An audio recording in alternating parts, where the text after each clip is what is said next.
Muchas personas pasan de un estado de gracia a un estado de legalismo porque no alcanzan a comprender lo que es el espíritu de santidad.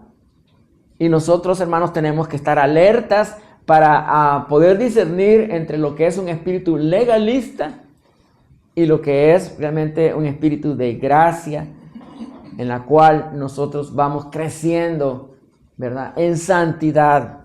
Ahora, hay una cosa importante que tenemos que tratar antes de leer el texto. ¿Cómo puedo yo discernir cuándo es el Espíritu Santo que me está llevando a la santidad? ¿Y cómo puedo discernir cuándo es el enemigo el que está tratando de meterme zancadilla? Bueno, si usted ha cometido un pecado, un error, sea de relación, sea grande, sea pequeño, y usted está triste o está pensativo por lo que dijo o hizo, usted pide perdón a Dios y dice: Señor, perdóname porque pues pensé esto o hice esto que no era correcto. Cuando es el Espíritu Santo el que opera, le lleva a ese estado de convicción para confesión y para sanidad.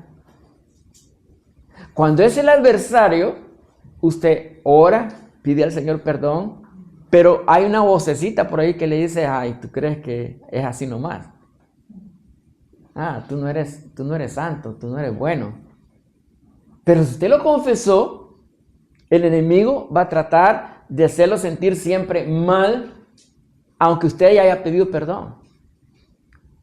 El enemigo va a tratar de presionarlo, aunque usted haya pedido perdón. Y el Señor es todopoderoso para perdonar todo pecado. Amén. La gravedad, la magnitud del pecado, hermanos, hasta cierto punto es lo de menos. Lo que sí tenemos que considerar y que tiene un gran valor es el poder de Dios, el amor de Dios, la misericordia de Dios para perdonar nuestros pecados. Y la Escritura dice que Él es fiel y justo para perdonar todos nuestros pecados y sanarnos de toda maldad. Entonces vamos entrando a un proceso de santidad, vamos entrando a un proceso de crecimiento, y esto va a ser permanente en la medida en que estemos conscientes de la diferencia entre la obra del Espíritu Santo y lo que el enemigo quiere hacer. ¿Cómo le identificó la Escritura al enemigo? Como el acusador de los hermanos, el que los acusa, el que dice: no, hombre, este no es digno, este ha hecho tantas cosas malas, no, este no puede ser así. Entonces, hermanos, nosotros tenemos que poder discernir en este sentido. Y como vamos a hablar de santidad, quiero compartirles un breve testimonio para que nos vayamos ilustrando en este sentido. Había un hombre que era proxeneta, así se dice, ¿verdad? Realmente era un hombre de violencia, de contratar a mujeres jóvenes para hacer lo que ellos hacen. Y un día escuchó la palabra de Dios, y la palabra de Dios caló en su corazón, y él dejó esa clase de vida, renunció totalmente. Es más, él se casó con una de las mujeres que él antiguamente utilizaba para obtener ganancia. Y llegaron, hermanos, ambos jóvenes a vivir una clase de vida tan tremenda, tan diferente a la vida que estaban llevando antes. Y en el proceso, Dios llamó al ministerio a este hermano. Y cuando él aceptó el llamado del Señor, lo vio como un gran privilegio, él comenzó a ejercer su ministerio pastoral después de estudiar en el seminario y todo lo demás. Y alguien pudiera decir: no, pero ¿cómo va a ser él un pastor? Si ha vivido una vida horrible, si ha explotado y ha ganado dinero de una forma ilícita. Bueno, esa es la misericordia, ese es el poder de Dios, y eso es lo que le hizo a él testigo del poder de Dios, porque le cambió radicalmente la vida. cuando yo lo conocí, yo no sabía todo esto que estoy compartiendo ahorita, pero cuando yo le conocí, era un pastor muy amable, muy accesible. Y yo estaba trabajando, tratando de unir algunas iglesias para una asociación que le llamaban en ese tiempo. Entonces él me trató con mucha dignidad, a pesar de que la edad era bastante grande, yo bastante joven y él bastante adulto. Me trató con tanto respeto, con tanto amor. Y de ahí en adelante, de vez en cuando yo iba y lo visitaba para invitarlo a reuniones, etc. Pero hermanos, yo estaba impresionado de cómo él era. Una persona sumamente amable, accesible, la esposa igual. Y a uno, cuando les conoce de esta forma, les parece increíble que fue una persona violenta, una persona que ganaba de esa manera la vida.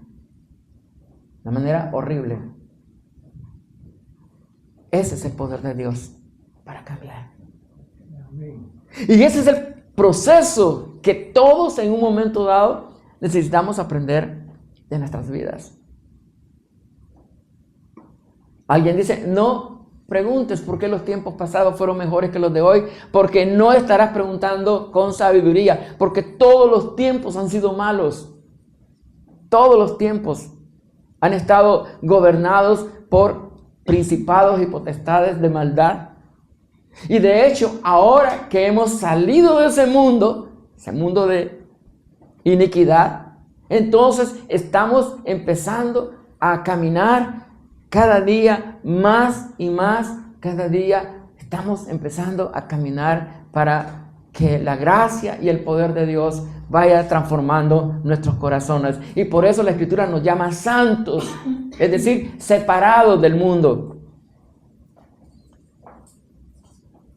No en aquel espíritu, aquel sentido de santo, el que no hace nada malo, que todo es correcto, todo es perfecto. No, hermanos. Santidad es un proceso. Amén. Y si alguien dice lo contrario, pues que le vaya bien, pero va a estar muy frustrado. Porque eso es lo que produce el legalismo. Gente que se cree que ya se ganaron el cielo y que son más santos que los santos. Hermanos, ¿cuántos líderes y pastores reconocen muchas veces sus fracasos, sus debilidades? Muy pocos. Todos piensan que los demás son malos, pero ellos son buenos. Ellos manejan bien las cosas, lo que ellos piensan es correcto, lo que piensan los demás, no, eso no sirve. Tienes que pensar como yo pienso y hacer lo que yo te digo que tienes que hacer. Allá ellos. Allá nosotros. Amén. Porque hemos aprendido esta mañana que el Señor va a probar la obra de cada uno, ¿verdad? Hemos aprendido hoy, y no solamente de los pastores, de los maestros, sino de todos nosotros. Entonces vamos al texto, primera de Pedro, capítulo 1, recuerden, la santidad, un proceso de vida. Amén. Amén. Ok, vamos a leerlo. Dice la Escritura, por tanto, ceñid los lomos de vuestro entendimiento, sed sobrios y esperad por completo en la gracia que se os traerá cuando Jesucristo sea manifestado. Como hijos obedientes, no conforméis a los deseos que antes teníais estando en vuestra ignorancia, sino como aquel que os llamó es santo, sed también vosotros santos en toda vuestra manera de vivir, porque escrito está, sed santos, porque yo soy santo, dice el Señor. ¡Wow! ¡Qué tremendo! Quiero darles un segundo para que lean de nuevo ahí la palabra, ya que la tienen, aquí está también, y meditemos en ello. La santidad, un proceso de vida. Y por eso la exhortación, por eso el llamado que nos hace el apóstol Pedro como hijos obedientes. Ahora, meditemos un momentito en estos breves versículos que acabamos de leer. Porque está escrito. Está escrito. Dice el Señor, sed santos, porque yo soy santo, dice el Señor. Ahora, en el sentido de Dios, en su santidad, es pureza, pureza, pureza integral.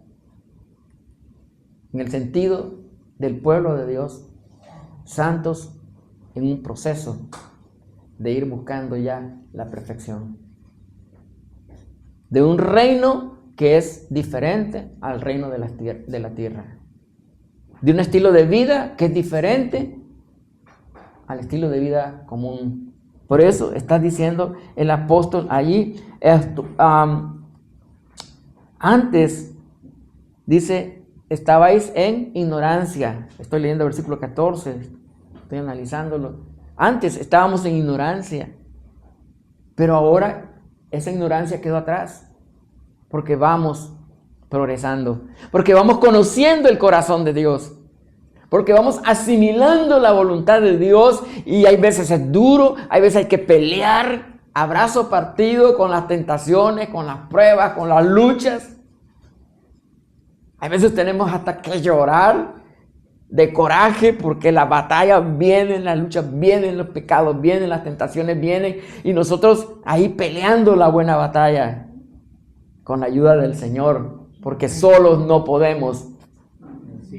Solos no podemos. Entonces, la palabra de Dios viene a ser normativa del proceso de santidad.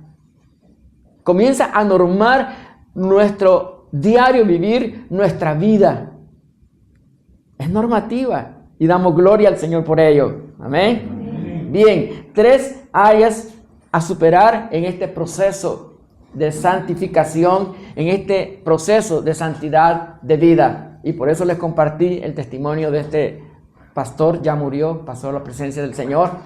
Y por cierto, también, creo que fue el viernes, murió otro amigo, pastor nuestro, joven, en aquel tiempo.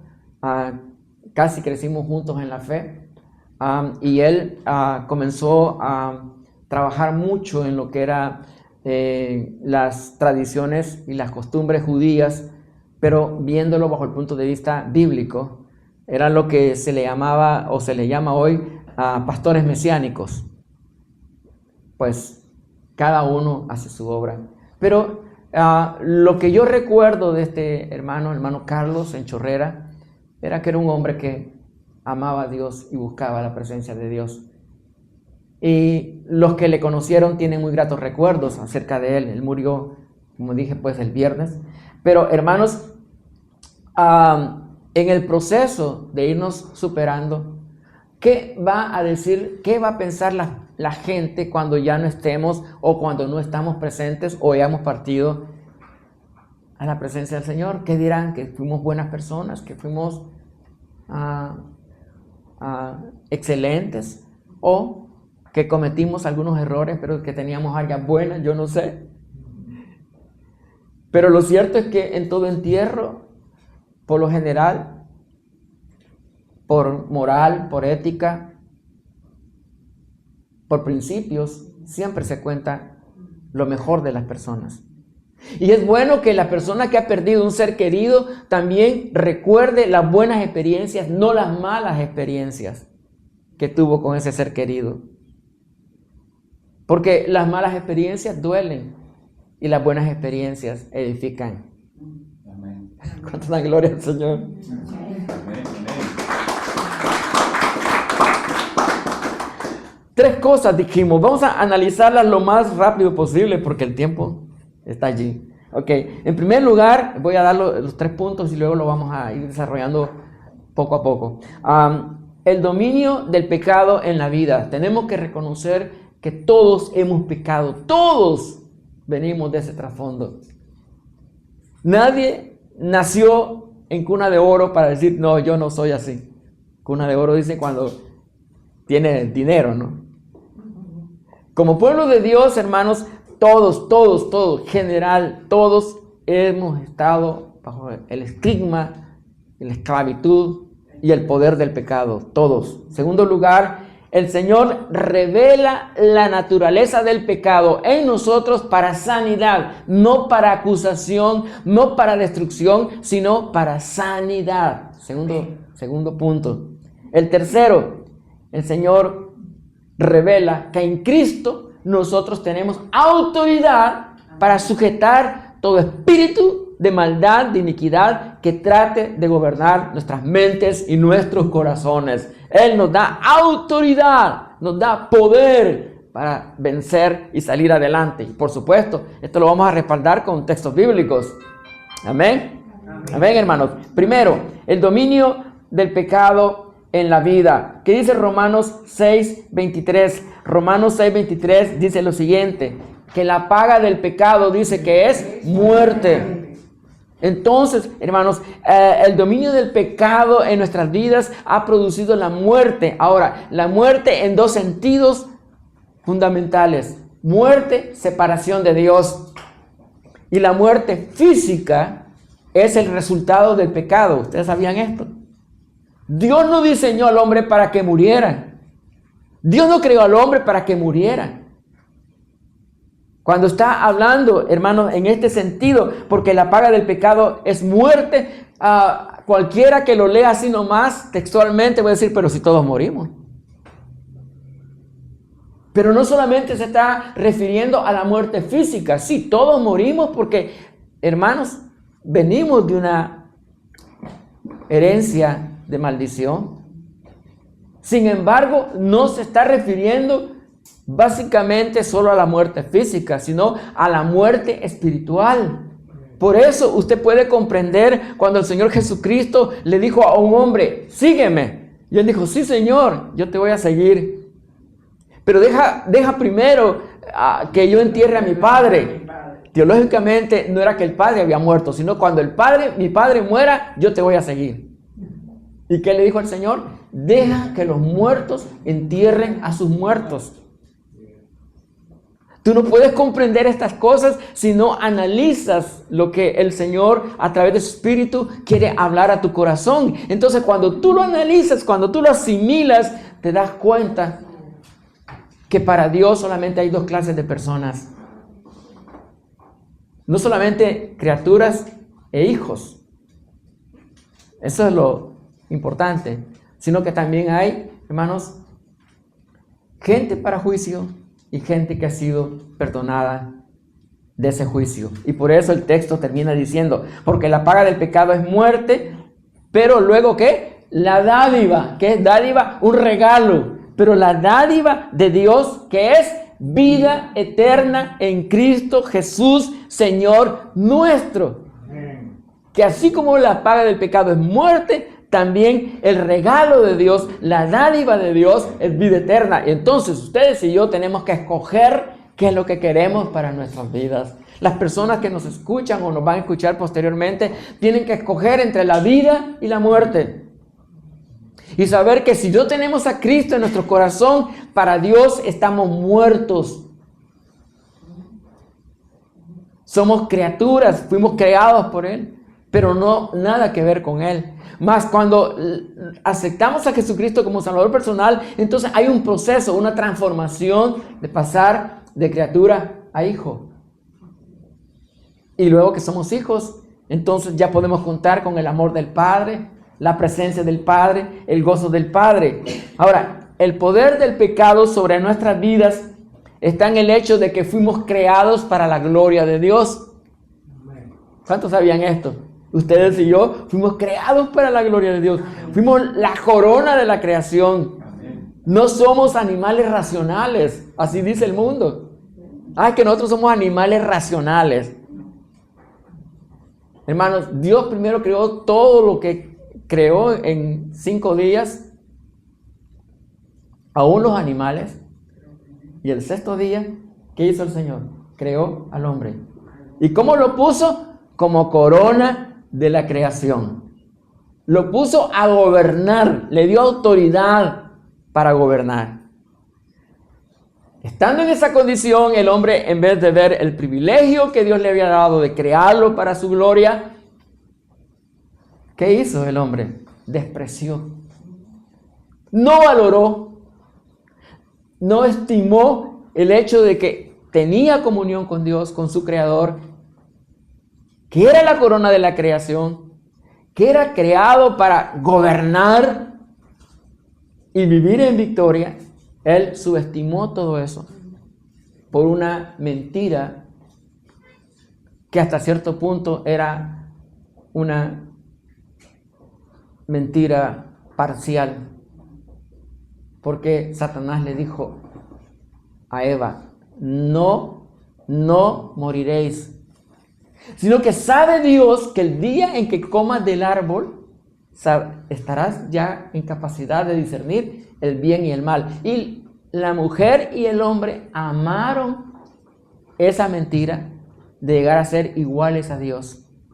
El mismo pecado que llevó a Satanás a la separación de Dios fue el mismo pecado que usó para tentar al hombre. Entonces el hombre despreció ese don de vida y amó de ahí en adelante los deseos de la carne y se volvió prácticamente enemigo de Dios porque le dio rienda suelta a sus pecados, a sus caprichos, a lo que el mundo le estaba vendiendo. Entonces básicamente, hermanos, esto le trajo a Adán y a Eva, pero a toda la humanidad le trajo ceguera espiritual. Sabiduría puramente terrenal e inclusive el apóstol dice diabólica. Y todo aquel que rechaza el evangelio, todo aquel que rechaza a la persona de Jesucristo, es una víctima básicamente de una mentira, de un engaño. Y vive sujeto a esa condición. Entonces, veamos lo que dice Primera de Juan 5:19 en la parte B. Dice, sabemos, hace una diferencia. Sabemos que somos de Dios. ¿Y qué más dice? Y el mundo entero está bajo el maligno. Entonces, no hablamos por hablar. Aquí está la palabra. Amén, hermano. Amén. Sabemos que somos de Dios. ¿Quiénes? Los que le hemos recibido como Señor y Salvador. Así es. Los que hemos entrado ya a este proceso de santificación. Bendita santificación. Amén. Lo que le pone freno a pasiones desordenadas de nuestras mentes. Lo que le pone freno a la depresión. Lo que le pone freno a la desgracia de la vida es el poder de Dios en nosotros. Es la gracia de Dios en nosotros. Por eso está diciendo, sabemos que somos de Dios. Y el mundo entero está bajo el maligno. ¿Por qué? Está refiriéndose al sistema que impera en el mundo. No se está refiriendo al mundo como creación. Un día hablamos de eso, ¿verdad? Se está refiriendo al mundo como sistema de filosofía, de gobernanza, de conceptos, de criterios que tiene el mundo separados de Dios. Qué increíble. Adán y Eva despreciaron el caminar con Dios y vivir una vida victoriosa. Ahora, usted puede decir, ¿qué culpa tengo yo de que Adán y Eva haya fallado? ¿Qué culpa tengo yo? ¿Qué culpa de que yo sea ahora heredero de una maldición? No, usted no tiene la culpa. Pero usted sí tiene la culpa de hacer lo que hizo Adán y Eva. Despreciar la perfecta voluntad de Dios, despreciar el plan de Dios para su vida. Ahí usted sí tiene la culpa. Porque si usted no valora, ¿verdad? Si yo no valoro lo que Dios me ha ofrecido como restauración de lo perdido, que es Jesucristo, nuestro Señor, entonces voy a cometer el mismo error que cometió Adán y Eva. Y el pecado no se va a señorear de nosotros si nosotros no le damos rienda suelta a nuestra mente. Entonces, hermanos, creo que podemos pasar al segundo punto. Hay muchas cosas que decir, pero aquí concluimos. Pasamos al segundo punto, es el Señor revela la naturaleza del pecado en mí para ser confesado, ser rechazado. Imagínese que usted va a evangelizar a una persona y le dice, oye, tú pecador, ¿cuál va a ser la reacción de la persona? Le va a decir, pecador tu tía. No va a aceptar. Pero hermanos, nosotros tenemos que comprender que cuando el Señor nos revela la naturaleza del pecado es para sanidad, para liberación, para gozo de nuestra alma, no para condenación. ¿Cuántos le dan un aplauso al Señor? Él es exaltado. Romanos capítulo 7, por favor. Vamos inmediatamente. Romanos capítulo 7, vamos a estar leyendo del 15 al 19. Y dice la Escritura, Romanos 7, 15 al 19. Está hablando Pablo de la lucha que hay. La lucha que usted tiene, la lucha que yo tengo. Pablo la está expresando aquí. ¿Qué dice Pablo? ¿Estamos listos? Ok. Dice lo siguiente. Porque lo que hago no lo entiendo, pues no hago lo que quiero, sino lo que aborrezco, eso hago. Y si lo que no quiero, esto hago, apruebo que la ley es buena. De manera que ya no soy yo quien hace aquello, sino el pecado que mora en mí. Y yo sé que en mí, esto es en mi carne, no mora el bien, porque el querer el bien está en mí, pero no el hacerlo. Porque no hago el bien que quiero, sino el mal que no quiero, eso hago. ¡Wow! ¿Cómo Pablo llegó a esta conclusión? Pareciera un juego de palabras, ¿verdad? Pero Pablo está diciendo, oye, lo que yo quiero hacer lo bueno, pero cuando comienzo a actuar, hago lo malo. Yo le decía a Gisela en estos días, es que los judíos son gente fuerte, gente mala a veces. Discriminan, hacen cosas increíbles porque para ellos somos de segunda categoría. Para ellos son los primeros, aún en el día de hoy. Entonces, alguien dice, trabajar para un judío requiere coraje, porque te explotan y te sacan el jugo como tú no tienes idea y después te desechan. Por supuesto, hay buenos judíos, pero la gran mayoría actúan de esa manera. Y no estamos denigrando a los judíos, sino que estamos viendo la naturaleza pecadora, como ellos la manejan. Entonces, ellos están por encima. Ellos son los niños mimados de Dios en su mente. Sin embargo, hermanos, nosotros podemos deducir en este sentido que hay una batalla, que hay una lucha en todos nosotros, en ustedes y en mí. No proyectemos imagen de lo que no somos, porque tarde o temprano se va a revelar lo que está en nuestro corazón. Y si Dios ha tomado el control de nuestra vida, eso es lo que va a salir adelante. Y si es el maligno, eso es lo que va a salir a relucir también. Lo que está en nuestro corazón es lo que se va a proyectar. Entonces, Pablo está diciendo, tengo una lucha, quiero hacer lo bueno y cuando quiero actuar, hago lo malo. Y entonces yo estoy aprobando que hay una ley, hay un principio que es bueno, pero a mí me está funcionando para muerte. Porque me está matando, me está destruyendo internamente. Por eso dice, no entiendo lo que me pasa. Es duro para mí. Y yo sé que en mí, esto es en mi carne, llega a la conclusión, no mora el bien.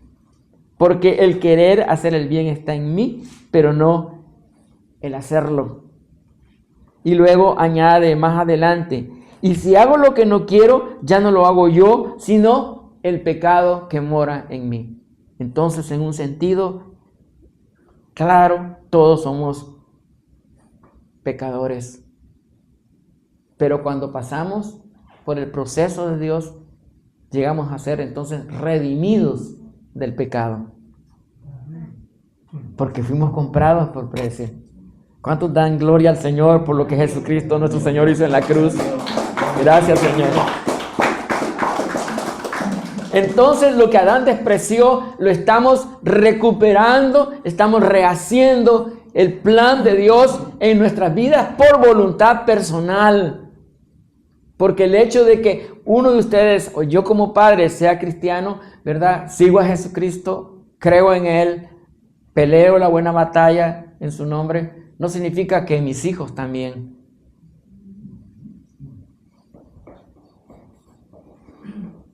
Van a ser igual que yo, como cristianos.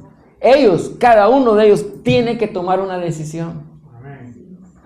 Porque aquí no es conversión familiar, es conversión personal.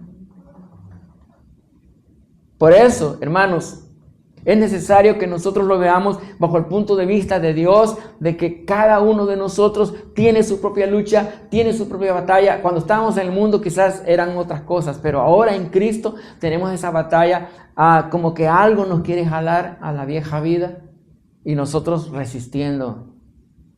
Y nosotros viendo hacia adelante, viendo al autor y consumador de la fe, sabiendo que se pagó un precio por nosotros. No tenemos la misma actitud de Adán y Eva si nosotros queremos, porque Adán y Eva despreciaron el plan de Dios.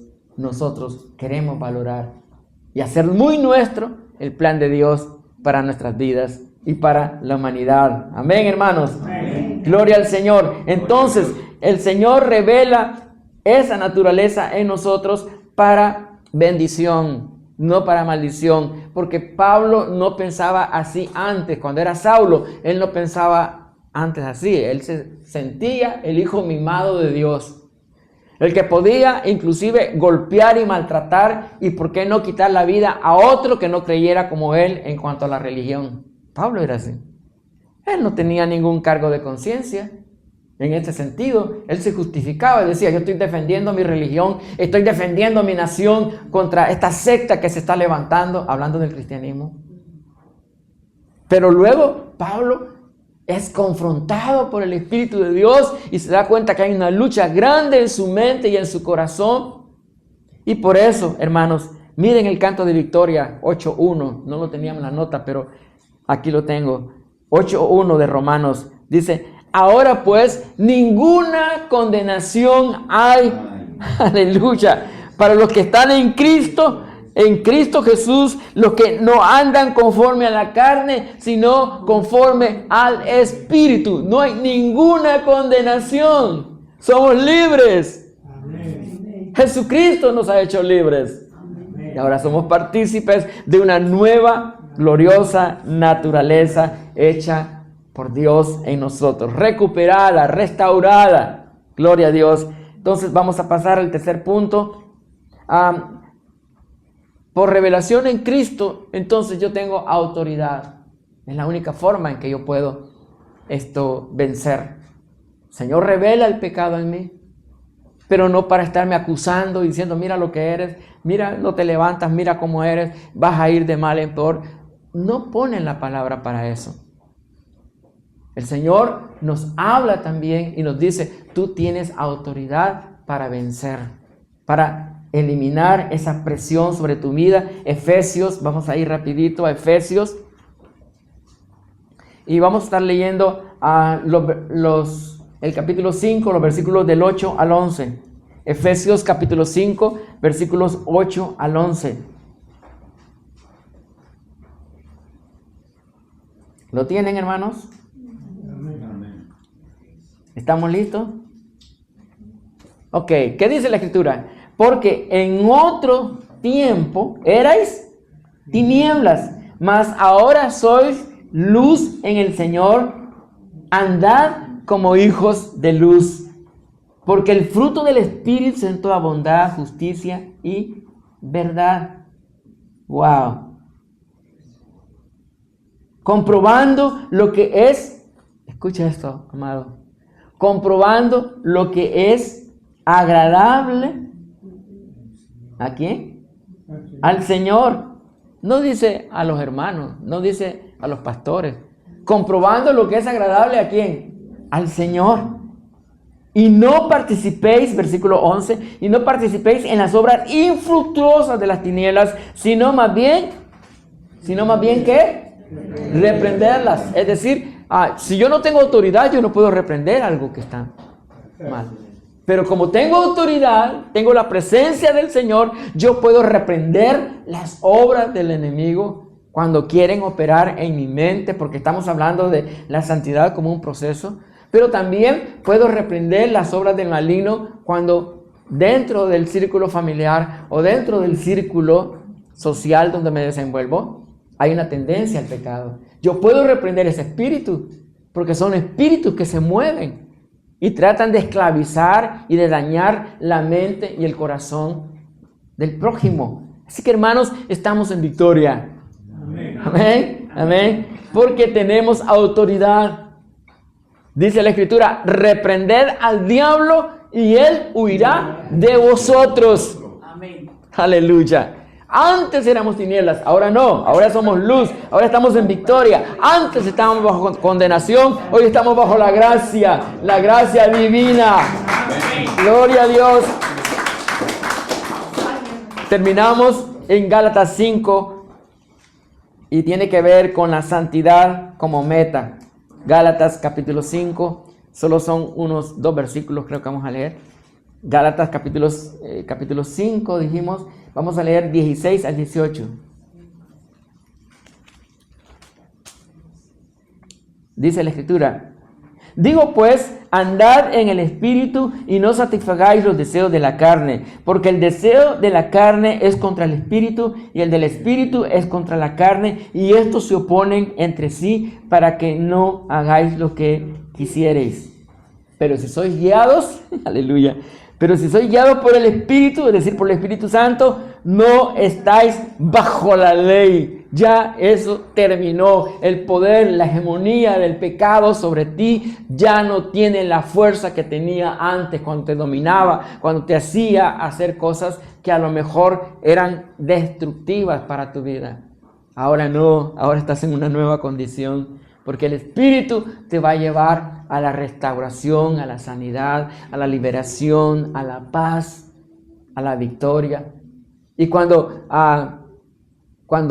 pierdes un poco el control de tus emociones, ahí está el Señor para que las puedas recuperar. ¿Alguno de ustedes no se ha enojado esta semana? ¿Qué pasó? ¿Por alguna situación? ¿Verdad que a veces nos enojamos por algunas cosas? Siempre. Hay veces nos enojamos. Pero hermanos, ¿cómo yo puedo manejar el enojo si no viéndolo a la luz de la presencia de Dios? Señor, perdóname porque me enojé. Sí, Señor,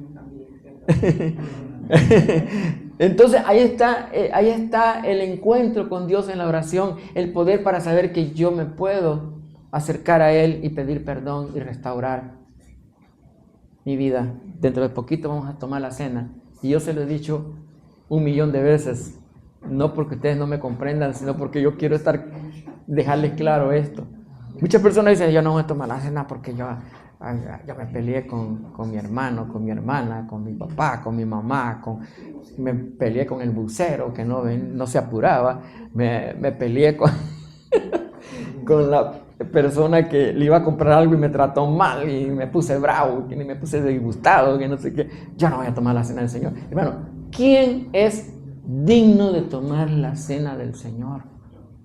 Sino el que ha confesado a Jesucristo como Salvador personal. El que antes de tomar la cena del Señor dice, Señor, perdóname, Señor, yo pegué una mentira ahí, barata, o yo me disgusté, o yo hice esto, perdóname. Entonces la cena del Señor, lejos de alejarnos de Dios, nos debe acercar a Dios. Por eso está diciendo la palabra con toda propiedad. Si sois guiados por el Espíritu de Dios, eres un hijo de Dios y ya no estáis bajo el yugo de la ley, porque la ley decía, haz esto y vivirás, pero el Espíritu dice que si somos guiados por Él, no vamos a caer en el estigma de estar viviendo una doble naturaleza en cuanto a las acciones. Amén, hermano. Amén. Cuando Israel caminó en el desierto, y con esto termino, Durante la noche había una luz que resplandecía para que ellos no estuvieran en oscuridad. Y cuando era de día estaba la nube que les guiaba y les protegía del sol para saber a dónde deberían ir, cómo caminar. Porque en el desierto no había trochas, en el desierto no había caminos, no había autopistas. Desierto es desierto. Y cómo ellos iban a caminar y avanzar si no había camino, no había señales ni nada por el estilo. El Espíritu de Dios les estaba guiando.